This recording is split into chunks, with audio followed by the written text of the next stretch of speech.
मैं national geography और discovery बहुत देखती थी, तो उसी दौरान ही मुझे इन फील्ड्स का पता लगना शुरू हुआ और फिर धीरे धीरे देखते देखते ही मैंने इनकी टेक्निक्स वगैरह वो सारी चीज़ें सीखनी शुरू कर दी। उस टाइम मुझे मौका मिला कि मैं एक एडवेंचर ट्रिप पे गई, कोई लगभग 8 डेज का था वो। उसने मेरी सारी ज़िंदगी बदल के रख दी। तो जब मैंने देखा कि अच्छा ट्रैकिंग भी होती है, माउंटेनिंग भी होती है, तो मैंने कहा ये चीज़ें कहाँ थी अभी तक। तो फिर मैंने तब से ठान लिया था कि अभी मैंने यही चीज़ें करनी है। पहले मैं एक आम लड़की थी, बट कहीं ना कहीं मेरे मन में ये चीज़ थी कि मैं कुछ डिफरेंट करूं। जब मैंने एवरेस्ट क्लाइंब किया तो वाकई में लोगों की सोच में चेंज था, क्योंकि जो लोग मुझे ये कहते थे कि ये लड़की पता नहीं कहाँ जाती है, किसके साथ जाती है, क्या करने जाती है, मतलब इट्स अ टोटली नेगेटिव। लेकिन जैसे ही मैंने क्लाइंब किया तो उन लोगों की सोच चेंज हो गई। बिल्कुल। वो आज ये कहते हैं कि हमारी बेटी जो है वो ममता सोधा जैसी होनी चाहिए। मेरे फादर साहब की डेथ हो गई थी 2005 में, और उसके बाद से क्योंकि मैं घर में सबसे बड़ी थी और उससे छोटा मेरा ब्रदर था, तो मैंने ये ठानी कि मैं अपनी फैमिली को खुद संभालूंगी। जॉब करने के बाद अपने ब्रदर सिस्टर को संभाला, मतलब उनके लिए आज भी फादर मैं हूँ, तो उनको ये लगता है कि दीदी ने संभाल लिया है सारा कुछ ना। तो आज भी जो भी काम होता है वो, क्योंकि इनकी सबकी शादी है कि मैंने खुद अपनी शादी की, तो मतलब वो सारी चीज़ें अपने आप ही मतलब मैंने किया। और ये मेरे ब्रदर सिस्टर जो हैं वो भी मेरे साथ हमेशा खड़े रहे। मैं 2 बार राष्ट्रपति सम्मान से सम्मानित हो चुकी हूँ। तेंजिंग नोरगे अवार्ड मुझे मिल चुका है और पद्मश्री मिल चुका है। हरियाणा गवर्नमेंट ने जो सर्वोच्च इनाम होता है स्टेट का वो दे रखा है, कल्पना चावला शौर्य अवार्ड। भारत गौरव सम्मान से भी सम्मानित हूँ और डॉक्टर भीमराव अम्बेडकर भारत रत्न के नाम से भी सम्मानित हूँ और नारी शक्ति से भी सम्मानित। मतलब कितने सारे मैं बोलूँ कि उनकी लिस्ट बहुत ज़्यादा लंबी है। स्पोक्समैन हरियाणा देख रहे सभी दर्शकों का स्वागत है। मैं हूं शाइना शर्मा। आज हम आपको एक ऐसी शख्सियत से मिलवाने के लिए जा रहे हैं। वैसे उनका नाम बच्चे बच्चे को पता है, ममता सोधा।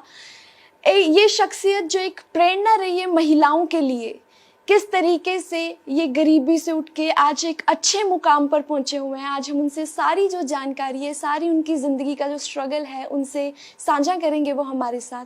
तो सबसे पहले मैम, स्पोक्समैन हरियाणा में आपका स्वागत है। Thank you so much. Ma'am, पर्वतारोही ममता सोधा, कैसा महसूस होता है जब आपको कोई पर्वतारोही बोलता है? अपने आप में ही बहुत प्राउड फील होता है और अच्छा लगता है, क्योंकि मेरा पैशन है माउंटेनिंग।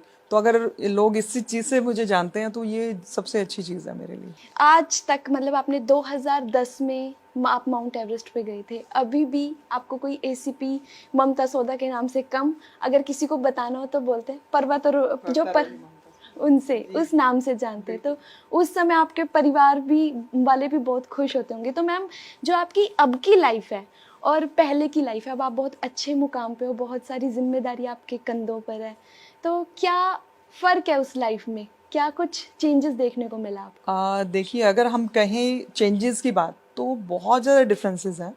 पहले मैं एक आम लड़की थी जो कि ठीक है, जिसको घर में एजुकेशन मिली और वो सारी चीज़ें, उसके बाद फिर एक घर वालों का रहता है कि इसकी शादी कर दो, फिर उसके बाद दूसरे घर में चले गए, तो ये सारी चीज़ें एक नॉर्मल वे में थी। बट कहीं ना कहीं मेरे मन में ये चीज़ थी कि मैं कुछ डिफरेंट करूं, कि यही लाइफ थोड़ी ना होती है, मेरे भी कुछ सपने हैं, मैंने भी कुछ अच्छा सोचा है, देश के लिए सोचा है, समाज के लिए सोचा है, महिलाओं के लिए सोचा है। तो उसके लिए मुझे कुछ ऐसा करना पड़ेगा जिससे लोगों की सोच चेंज हो।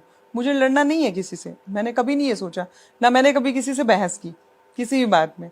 मैं चुपचाप कि जब तक आप कुछ ऐसा नहीं कर लेते, बोलने लायक नहीं हो जाते कि नहीं महिलाएं बहुत कुछ कर सकती हैं, तो तब तक आप जो हैं वो सब व्यर्थ हैं वो सारी चीज़ें।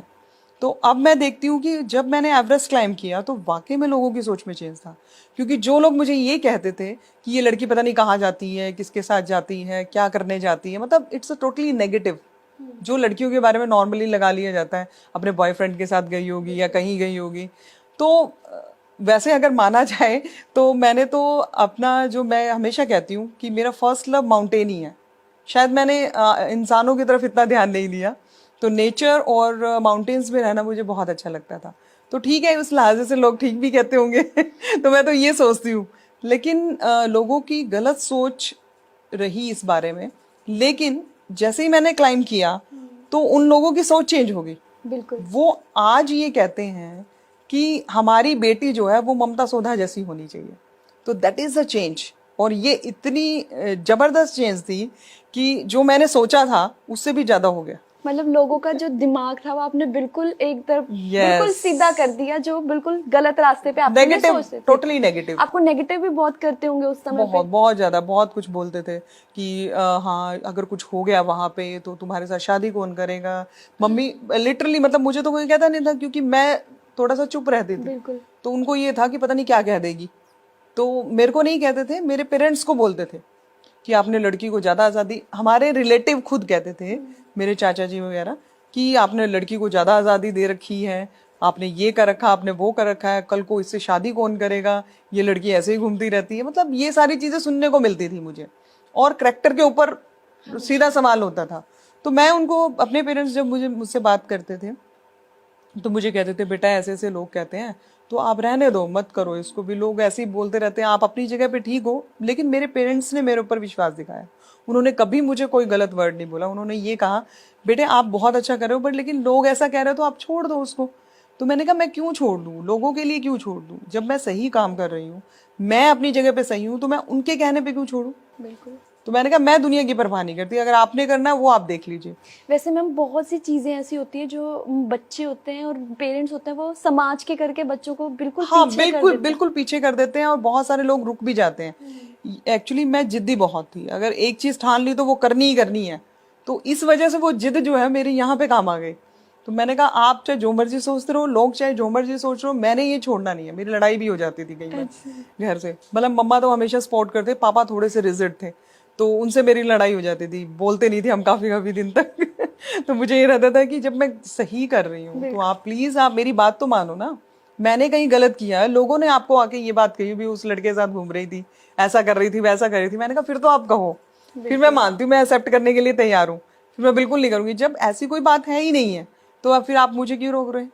तो उनको भी धीरे धीरे फिर समझ आने लगी, फिर उन्होंने कभी नहीं रोका मुझे। और अब तो पूरी फैमिली प्राउड फील करती है। ये सब तो ये कहते हैं वाह वाह हमारे बेटी ने तो कमाल कर दिया। जितने हमारे रिश्तेदार हैं वो सारे जो हैं, जो नहीं भी बोलते थे वो भी बोलना शुरू कर दिया कि ठीक है इतनी अच्छी अचीवमेंट ली है। तो ये सारे चेंजेस तभी आते हैं जब आप कुछ करके दिखाते हो। और मैं सभी विमेंस को ये कहना चाहती हूँ कि आप जो है अपनी सपनों को, अपने इरादों को कभी ना मोड़ें, आप उसको अचीव करें। ठीक है, देखो हमें डबल मेहनत करनी पड़ेगी, अपनी फैमिली को भी देखना पड़ेगा, समाज को भी देखना पड़ेगा, अपने माँ बाप को भी देखना पड़ेगा, लेकिन आप अपने सपनों को तो नहीं दबाएं ना, क्योंकि आप बहुत कुछ कर सकते हो। बिल्कुल। अगर आप मेरी लाइफ को देखें, अगर मान लो वहां पे मैं रुक जाती और मैं आगे कुछ ना करती, तो फिर क्या इस मुकाम पे पहुंच सकते थे? क्या हम इतने लोगों को मोटिवेट कर सकते थे? तो ये बहुत जरूरी है, अपने सपनों को एक उड़ान दीजिए, उनको बढ़ने दीजिए, बशर्ते कि वो गलत नहीं होना चाहिए। बिल्कुल। अच्छा ममता मैम, आपने मुझे बोला कि मैं बहुत ज्यादा बचपन में जिद्दी थी। बिल्कुल थी। करने को भी बहुत कुछ था, कुछ और भी कर सकते थे, तो आपको ऐसा कौन सा सपना आया कि मुझे तो माउंट एवरेस्ट पे जाना है? देखिए ये तो गलत बात है कि मुझे बचपन से माउंट एवरेस्ट चढ़ने का कोई शौक था, कुछ नहीं, मुझे पता ही नहीं था माउंटेनिंग क्या होती है, ट्रैकिंग क्या होती है। मुझे बचपन से नेचर से बहुत प्यार था। अच्छा। मैं पहाड़ों को, नदियों को, एनिमल्स को, बर्ड्स को देख के बहुत खुश होती थी, मतलब उसमें खो जाती थी। मैं अगर पापा मम्मी के साथ भी जा रही हूँ, क्योंकि पापा मेरे काफ़ी ट्रैवलिंग करते थे तो हमें साथ में लेके जाते थे, तो जहाँ भी हमने जाना तो बस मैं नेचर को देख के खुश हो जाती थी। ना मुझे भूख लगती थी ना प्यास लगती थी, तो मुझे ये था बस मुझे अकेला छोड़ दो तो मैं उसमें ही, मतलब उनसे ही बातें करना, उनसे ही सारी, मतलब मुझे अच्छी खुशी मिलती थी उनसे, उनके साथ रहकर। तो फिर एकदम से कैसे मैम भी मुझे माउंट एवरेस्ट पे जाना है? यही चीज मैं बता रही हूँ आपको कि एक तो ये चीज होगी कि नेचर से आपको प्यार है, ये चीज में काउंट हो गई। दूसरा है जो हम बचपन से ही सुनते आ रहे थे या देखते आ रहे थे कि लड़कियों को जो है वो कम आका जाता था, लड़कों को ही बाहर के काम करने, ये करना, को भी सॉलिड जो काम होता था वो लड़के करते थे। लेकिन मेरी ये थी कि वो लड़कियां क्यों नहीं कर सकती तो जैसे छोटी सी बात मैं बताती हूँ, मेरे ब्रदर को ना बाहर मार्केट में वो लेने के लिए भेजते थे सामान वगैरह, तो मैंने कहा हम क्यों नहीं ला सकते, साइकिल तो मुझे भी चलानी आती है। तो फिर उस दिन से फिर मैं लाने लगी सारा सामान तो मैंने कहा मैं लेके आऊंगी, देखते हैं अभी लड़के क्या कर सकते हैं और हम क्यों नहीं कर सकते। मतलब ये चीज़ें शुरू में ही हमारे, और एक था कि समाज के आसपास के लोग, रिलेटिव्स, मतलब ज़्यादा यही रहता था कि भाई लड़कों को और लड़कियों को अलग अलग काम और इस तरह की चीज़ें दी गई थी, और लड़कियां जो वो सॉफ्ट और उस चीज़ों में रहते थे। तो मैंने कहा कि नहीं यार, ये लाइफ नहीं होती। और हमारे फैमिली में मैंने देखा कि हाँ ठीक है, +2 कर ली, ग्रेजुएशन कर ली, उसके बाद लड़की की शादी कर दो। मैंने कहा यार हमने कुछ किया तो है नहीं, ना लाइफ हमने देखी ना कुछ किया है, तो अभी तक तो हमें कुछ डिफरेंट करना चाहिए, कुछ अच्छा करना चाहिए, जिससे कि पूरे देश में, प्रदेश में, हमारे हर चीज़ में हमारी कहीं ना कहीं भागीदारी हो। तो वो चीज़ काउंट हो गई। तो ये 3-4 चीज़ें मिलकर, और एक महिलाओं के लिए करने का मेरे मन में शुरू से ही था, वो आया मेरी मदर की तरफ से, कि मेरी मदर को हमने देखा है कि उन्हें काफ़ी स्ट्रगल किया, हमें पढ़ाने में, हमें बड़ा करने में काफ़ी कुछ उन्होंने सहन किया, अपने सपने उन्होंने साइड में रख दिए, लेकिन हमें अच्छा एजुकेशन दी। और वो लड़कियों को ज़्यादा पसंद करती थी, उन्होंने हमें ज़्यादा बूस्टअप किया, बॉयज़ को इतना नहीं करती थी। तो हमें ये भी अच्छा लगता था। मम्मा ने बहुत साथ दिया, हम जो कुछ भी हैं आज उनकी बदौलत है। तो मैं अपनी मदर को आज भी अपने साथ रखती हूँ। मैंने कहा नहीं, आपको मैंने दूर नहीं करना कहीं भी। बहुत तो अच्छी आज भी वो मुझे मोटिवेट करती है, जब भी कभी मुझे लगता है कि थोड़ा सा, देखो हर इंसान के इमोशंस होते हैं, हम कई बार डाउन भी आ जाते हैं। तो जब वो मुझे बातें करती हैं मेरे साथ, तो मैं बूस्टअप हो जाती हूँ अपने आप ही। तो इसलिए मैं चाहती हूँ कि हमेशा वो मेरे साथ रहें, और या मुझे सच आप में बहुत अच्छा लगता है। इमोशनल हो गए, आपकी आंखों से पानी आ गए ये नहीं, मैं बताते अपनी हुए। मदर से सच में अटैच हूँ, और काफ़ी इमोशनल अटैच हूँ। मैम बहुत से बच्चे ऐसे होते हैं जब सक्सेस मिल जाती है तो पीछे फैमिली को छोड़ देते हैं। नहीं, मैंने कभी ऐसा नहीं सोचा, बल्कि मेरे फादर साहब की डेथ हो गई थी 2005 में, और उसके बाद से, क्योंकि मैं घर में सबसे बड़ी थी और उससे छोटा मेरा ब्रदर था, तो मैंने ये ठानी कि मैं अपनी फैमिली को खुद संभालूंगी। तो मैंने फिर जॉब भी की, उसमें कॉलेज में मैंने जॉब की ताकि फैमिली को स्टैंड किया जा सके। तो फादर साहब मेरे फूड एंड सप्लाई में इंस्पेक्टर थे। ऐसे तो हम मिडिल फैमिली से बिलोंग करते हैं, ऐसा नहीं कि बहुत ज़्यादा गरीब थे, बट हमारा जो सारा मतलब ये लगाओ कि एक तो फादर साहब ईमानदार थे, उन्होंने कभी 2 नंबर का पैसा या इस तरह की चीज़ कभी नहीं, उन्होंने आने ही नहीं दी घर में, मतलब पूरे डिसिप्लिन्ड थे हर चीज़ में। तो ये डिसिप्लिन जो है वो उन्हीं की वजह से हमारे अंदर आया। उन्होंने जो भी कमाया ईमानदारी से कमाया, और जब लास्ट में वो काफ़ी बीमार हो गए, और 6-7 साल मेरे ख्याल से बेड रिडन रहे होंगे, तो हमारा जितना पैसा था वो सब उनके इलाज में चला जाता था। और इस वजह से फिर थोड़ा सा हम लोग जो है थोड़ा सा डाउन चले गए, और जिसकी वजह से फिर हमें काफ़ी स्ट्रगल करना पड़ा। तो तब मैंने जॉब की, जॉब करने के बाद अपने ब्रदर सिस्टर को संभाला, मतलब उनके लिए आज भी फादर मैं हूँ। तो उनको ये लगता है कि दीदी ने संभाल लिया है सारा कुछ ना। तो आज भी जो भी काम होता है वो, क्योंकि इनकी सबकी शादी है कि मैंने खुद अपनी शादी की, तो मतलब वो सारी चीज़ें अपने आप ही मतलब मैंने किया। और ये मेरे ब्रदर सिस्टर जो हैं वो भी मेरे साथ हमेशा खड़े रहे, आज भी मतलब वो इतनी रिगार्ड करते हैं हर चीज़ के लिए।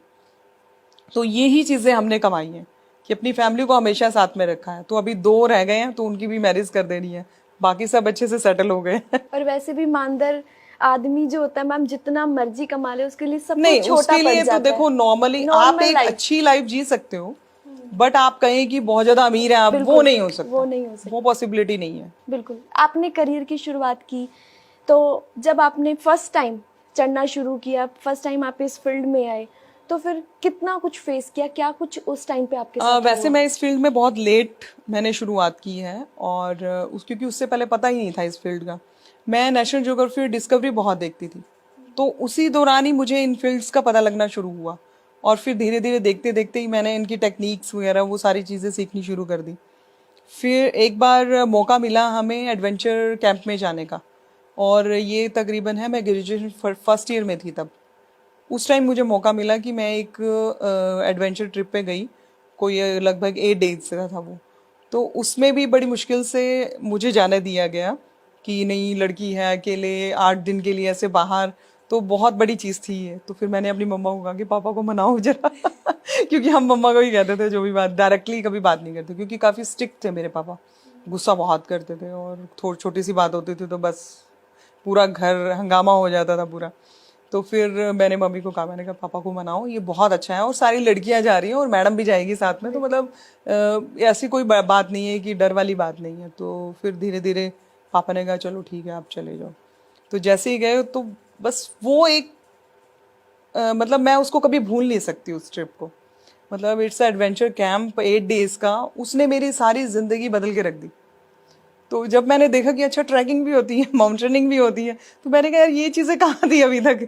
तो फिर मैंने तब से ठान लिया था कि अभी मैंने यही चीज़ें करनी है, क्योंकि ये नेचर के क्लोज थी। बिल्कुल। तो मुझे मौका मिल जाता था माउंटेन्स में जाने का और वहाँ टाइम स्पेंड करने का। और मेरी एक आदत होती थी, जब भी मैं किसी कैंप में या माउंटेनिंग के लिए जाती थी तो मेरा ये रहता था कि भीड़ भाड़ में मैं बहुत कम जाती थी। मैं क्या करती थी, अपना बैग पैक किया और निकल गए कहीं अकेले। डर नहीं होता था किसी भी चीज़ का कि वहाँ पे जंगली जानवर भी मिल जाएंगे या कोई और भी हादसा हो सकता है, कोई डर नहीं था और आराम से जाके नेचर में बैठ जाती थी। कभी मिले जंगली जानवर? हाँ मिलते थे, ऐसे तो बहुत बार मिले हैं, लापड़ भी मिले हैं और बियर भी मिले हैं, बट लेकिन हमने टेक्निक सीखी हुई थी कि इनसे बचना कैसे है, दैट्स ऑल। तो जब आप फर्स्ट टाइम चढ़ाई आपने शुरू की थी उस टाइम पे कितना मन के अंदर डर था आपके? नहीं, डर डर कभी नहीं हुआ। बस इतना सा डर होता था कि मतलब हम थोड़ा अपने आप को सेव कर सकें, सिर्फ इतना डर होता था। बहुत ज़्यादा डर नहीं कि जाना नहीं है, ऐसे नहीं करना वैसे नहीं करना, ये चीज़ नहीं होती कभी भी। बल्कि मैं एक्साइटेड होती हूँ, बहुत ज़्यादा एक्साइटेड होती हूँ कि कब पहुँचेंगे ऊपर। माउंट एवरेस्ट से पहले आपने कौन कौन सी जगह पे? मैंने बहुत सारी पीक्स क्लाइम की हैं इंडिया में, फावरंग, श्रीकंठ पीक, और काफ़ी टेक्निकल थी पीक्स, ये वाली भी। श्रीकंठ पीक तो बहुत ज़्यादा टेक्निकल थी। उसमें तो एक बार जब हम लोग टॉप पे पहुंचे ना, तो सच में डर लगा। हमें लगा कि ऐसे स्लिप हो गई ना नीचे चले जाए क्योंकि वो बिल्कुल ऐसे था। और हम लोगों ने यहाँ से क्लाइम किया और यहाँ पे बैठ के हमने फ़ोटो खिंचवाई थी, तो हमें ये लग रहा था कि ये स्लाइड करके नीचे ना चले जाए। तो बस फिर वो हमने कहीं ना कहीं अपने आप को रोक रखा था कि कहीं गिर ना जाए। सेफ्टी तो होती ही है, ऐसी बात नहीं है। जब आप माउंट एवरेस्ट पे गए थे तो एक अलग ही नाम ममता का पूरे शहर में गूंजने लगा था। बिल्कुल बिल्कुल बिल्कुल। तो बहुत तो अच्छा, मैंने एक्सपेक्ट नहीं किया था इतना ज़्यादा ना, कि इतना सब कुछ भी हो जाएगा और ये सब भी।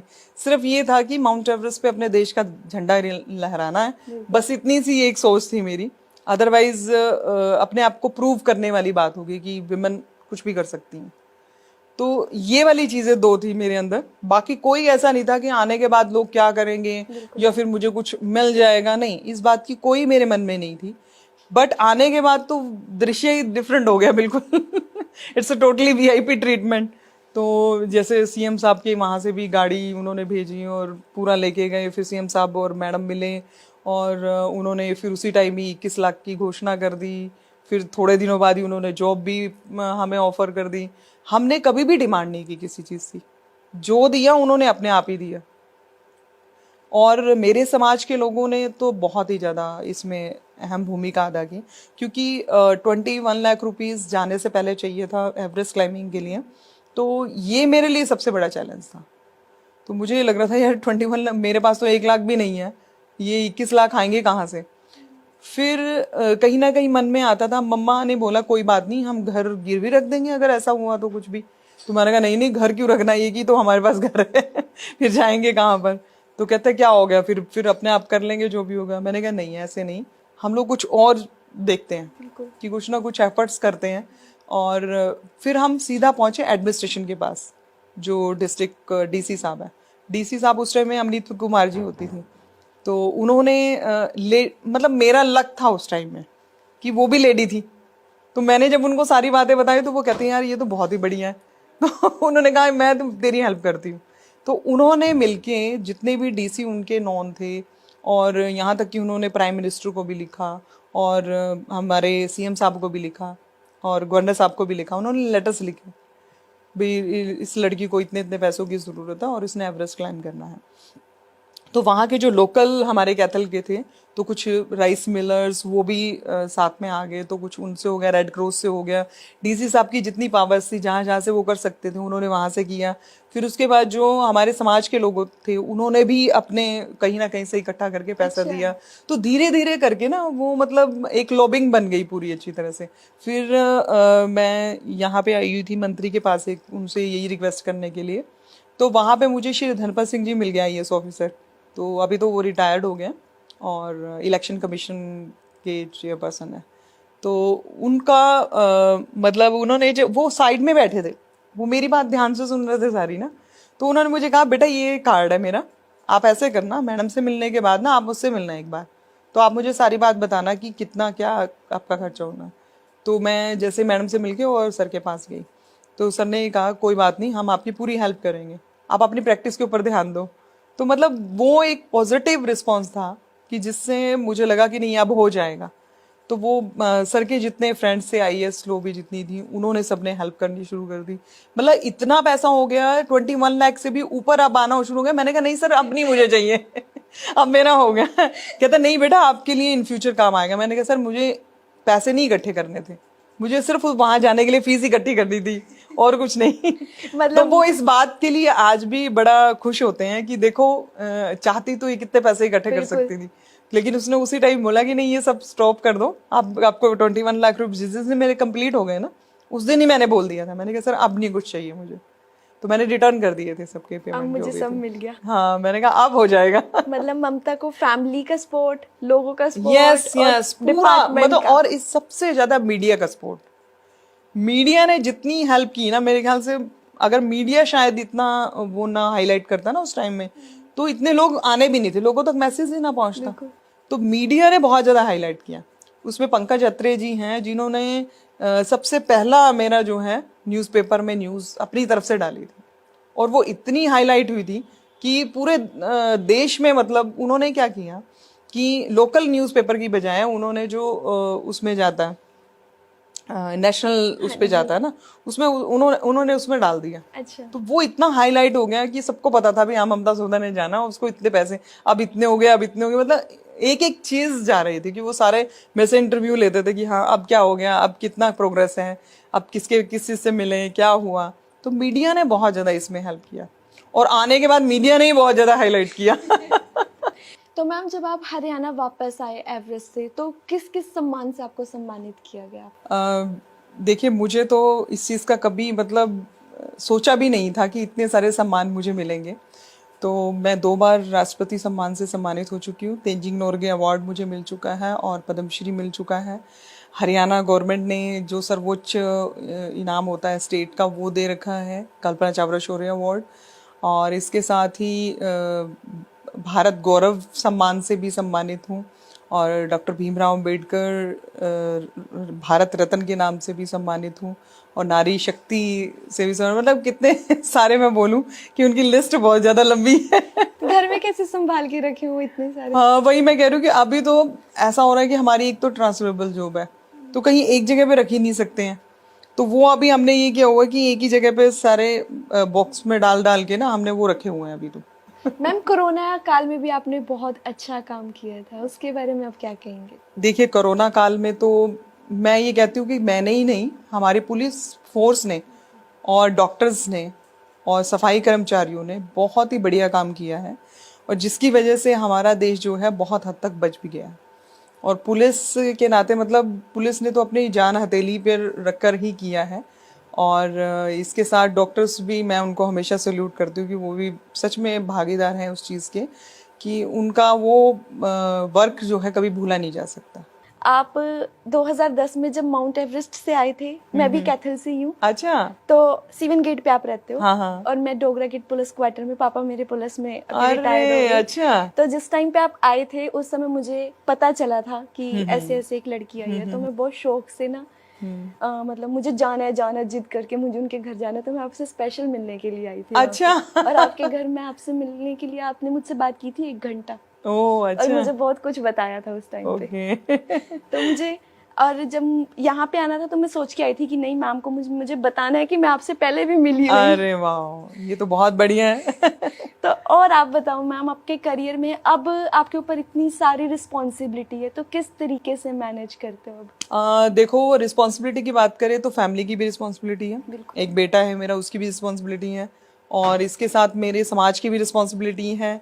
फिर पुलिस का अपने आप में एक रिस्पॉन्सिबल ग्राउंड्स है मेरे पास, तो वो भी मैंने देखना है। तो मैं मैनेज कर लेती हूँ, मैंने अपना एक सिस्टम बनाया हुआ है कि किस टाइम में मुझे क्या करना है, तो बड़ा कंफर्टेबली हो जाता है। मतलब फैमिली को टाइम दे देते हैं? यस यस बिल्कुल देते हैं।